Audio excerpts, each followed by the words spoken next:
Hey everybody, welcome back to Daytime. The book is Repairing Rainbows, a true story of family tragedy and choices. Lynda Fishman is in the Daytime house. Welcome, Lynda. Thank you. A pleasure to have you here, and I mean, a fitting way to sort of stay with the positive theme that we've been going with Angela Daisy and the Power of Thought, CIBC Run for the Cure, and now you. Tell us a little bit about your story for people at home who aren't familiar with you. Well, Repairing Rainbows is the story of my life. The reason that I wrote it is because when I was 13, my mother and two sisters were killed in an Air Canada plane crash, and that was 40 years ago. And I made a decision at the young age of 13 that I was going to live my life.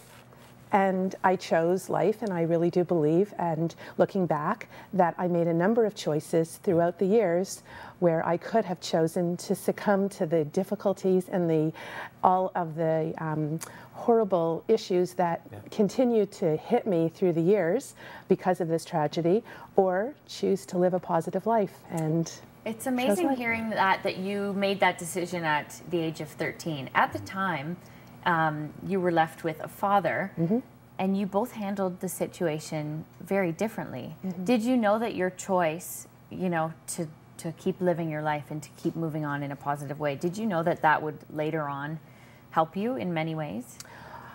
I don't think I actually understood at the time. I think I intuitively understood that I need to choose life and to look for the positives in, even if you're grasping at straws. But what I did know was I saw my father, who just could not pick himself up. He was destroyed. He had lost a wife and two children, and he just couldn't. He existed. He couldn't live. And I watched that, and I said, I won't do that. And I continued to take a different path than he did. And looking back, absolutely, I think that, you know, I'm so grateful that I was able to understand the need to choose life. But at the time, I'm not sure. It's interesting. When you go back and you look after having a lot of life experience, you look at things very differently. For sure. Well, I love the fact they're highlighting a choice, because I mean, look at Terry Fox, right? That was a choice. What you did was a choice. Is there something to be said about just stepping back for a moment and realizing that ultimately you have to decide where your life's going to go and how you're going to get there? 100%. I think that everybody, no matter what you're faced with, whether you're faced with a horrific tragedy or just everyday stresses and challenges, you can either look at something as in a negative way, which is exactly what your theme is all day, or you can say, you know what, here's an opportunity, here's a challenge for me that I'm going to come out the other side feeling great about having overcome something or done something that at the beginning I didn't think I could do. Yeah, it's an amazing story. And also you write about your husband of 31 years, you both have been married. He also dealt with a sort of similar tragedy in his life. Tell us about how he works his way into this book as well. We met when we were 17, and he had just been orphaned. He lost his mother when he was 7 months old, and his dad raised him and his brother, who was a few years older than him, and had quite a number of special needs. And in those days, there were no resources and opportunities for people with special needs. So his father, as a single man, raised the two boys, and when his dad was 55 years old, he died of a heart attack. So my husband at 17 was left with a 21-year-old brother with special needs and no money, nothing. And he made some choices. Well, first of all, he chose me. Great choice. Good choice, yes. But he made some choices about pursuing his education. He worked part-time to put himself through university.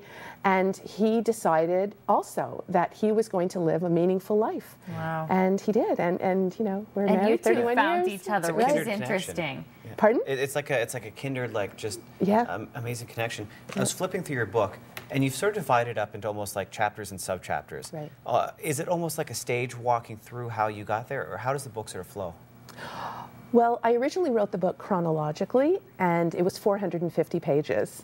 And I just wrote it the way I would talk, as if I was sitting here just telling you the whole story.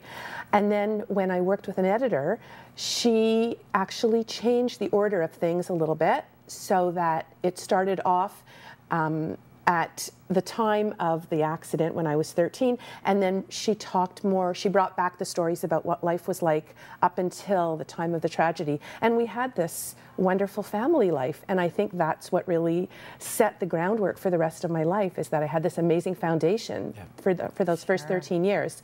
And then the book continues to flow through the rest of my life, and then when my husband and I met at 17, I introduced his story.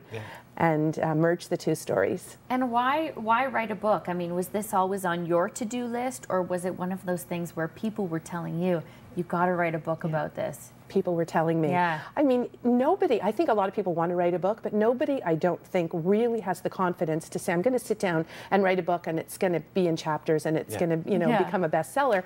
The truth is, when you hear it over and over again from people that you should really write a book and you should do it, while I was a little scared and thought, how can I write a book? I've never written a book before. I finally decided, as I talked earlier about, just do it and try it. And what's the worst that can happen? And I started writing it. But really, it's because people encouraged me up until that point. And throughout the reading, I broke a lot of the rules. I let people read my manuscript from the beginning. I was giving it out to book clubs and anyone who would read it to make sure that this was something I should continue. And the more encouragement I got from people, the more encouraged I was to keep writing. For sure. So what then has the response been? I mean, has there been someone who's approached you and said, you know what, this is exactly what I needed at this point in my life? Unbelievable how many people. I get emails now every single day. I'd love to publish them. Some of them are the most beautiful, heartwarming emails about how this book is not even my story anymore. There are so many parts of this book that other people can relate to, and they're finding hope and inspiration and meaning because of my story. So I guess all those buckets of tears that I shed while writing it were worth it because it's helping a lot of people. Yeah, and isn't that interesting how your choice, again, about choices, your choice to do this book now has snowballed into helping make a choice for so many others as well to live their life. That's right, absolutely. Is there, you know, a day that goes by where you don't think about your mom and your two sisters and all of the heartache that you have gone through? No, I would say I think about them every day, but most of the time I turn those thoughts into something really positive. And I think we do have the ability to do that. And while I miss them, and certainly in the early years ached for them, I found ways of finding some comfort in knowing that maybe they're still around. I got a lot of signs. There's some parts in the book about going to a medium and getting messages from them, and I do. So wow. Amazing. Get the book. I love this. Get the book. We have a few copies to give away actually at the end of the show. You can also visit the website repairingrainbows.com. Thank you so much, Lynda. Thank you. So inspiring. We'll be right back with more on Daytime. Stay where you are.